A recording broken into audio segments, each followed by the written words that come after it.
Analysts weighing in on the future of South Sudan are feeling confident that independence celebrations will proceed without a hitch. But it's what happens after the country becomes a sovereign nation that has analysts concerned.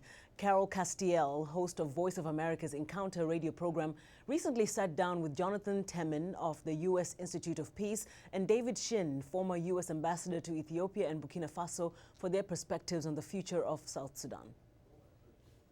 Ambassador Shinn, is there any chance that these key issues of who controls Abyei and how to stabilize Kordofan state and also how to share oil wealth, which is another sticking point, could they be agreed on before July 9th?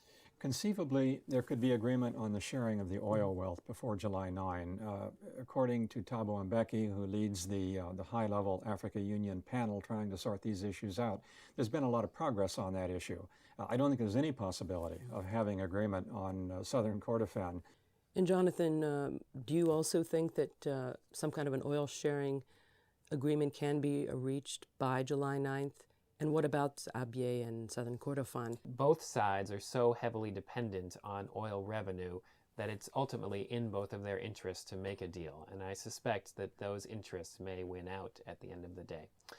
Concerning the border, what will soon be an international border between the North and the South, it is unfortunately going to be volatile for some time.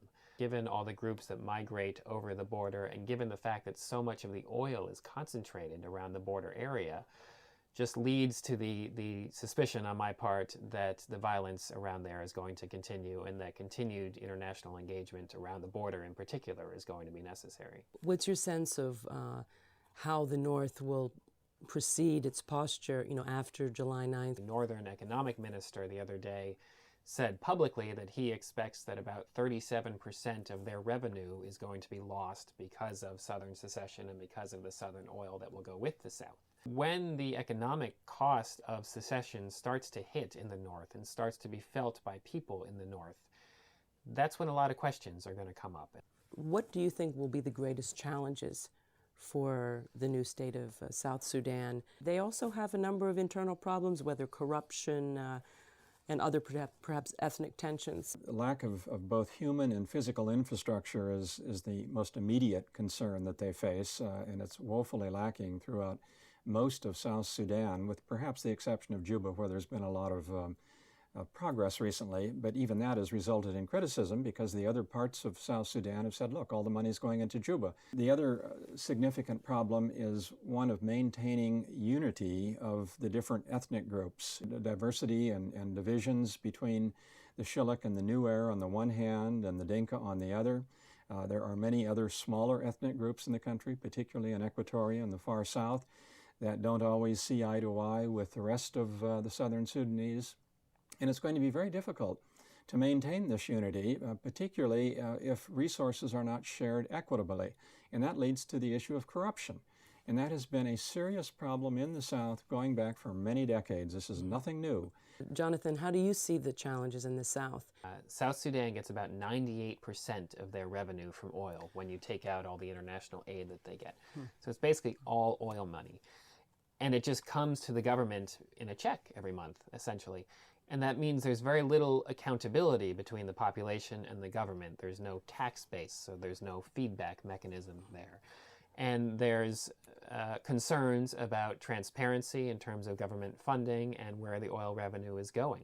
And lastly, gentlemen, basically your overall assessment of prospects for peace and stability. Over the short term, I'm optimistic that things will go reasonably well and that South Sudan will have a good Independence Day. But as I look 6 months, a year into the future, I really do have some deep concerns. And it's going to take a lot more than simply wanting to remain in power, than the case of the National Congress Party in the North and the Sudan People's Liberation Movement in the South. And my concern is that that has been their primary effort so far, is to remain in power.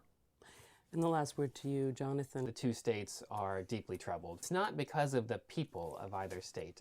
When I travel throughout Sudan, I find the people to be amongst some of the nicest and most peace-loving people that I know. But the politics have been poisonous in Sudan for a long time, and some of the leadership has been very negative. That's where the change needs to happen in order for the people of both new countries to prosper. And that's all from us today. Please watch In Focus on our website at voaafrica.com. And for more news, please tune into VOA's evening radio show, Africa News Tonight at 1600 and 1800 UTC. And in the mornings to Daybreak Africa between 0300 and 0600 UTC, Monday through Friday. As always, thank you so much for watching. Good night from all of us here in Washington.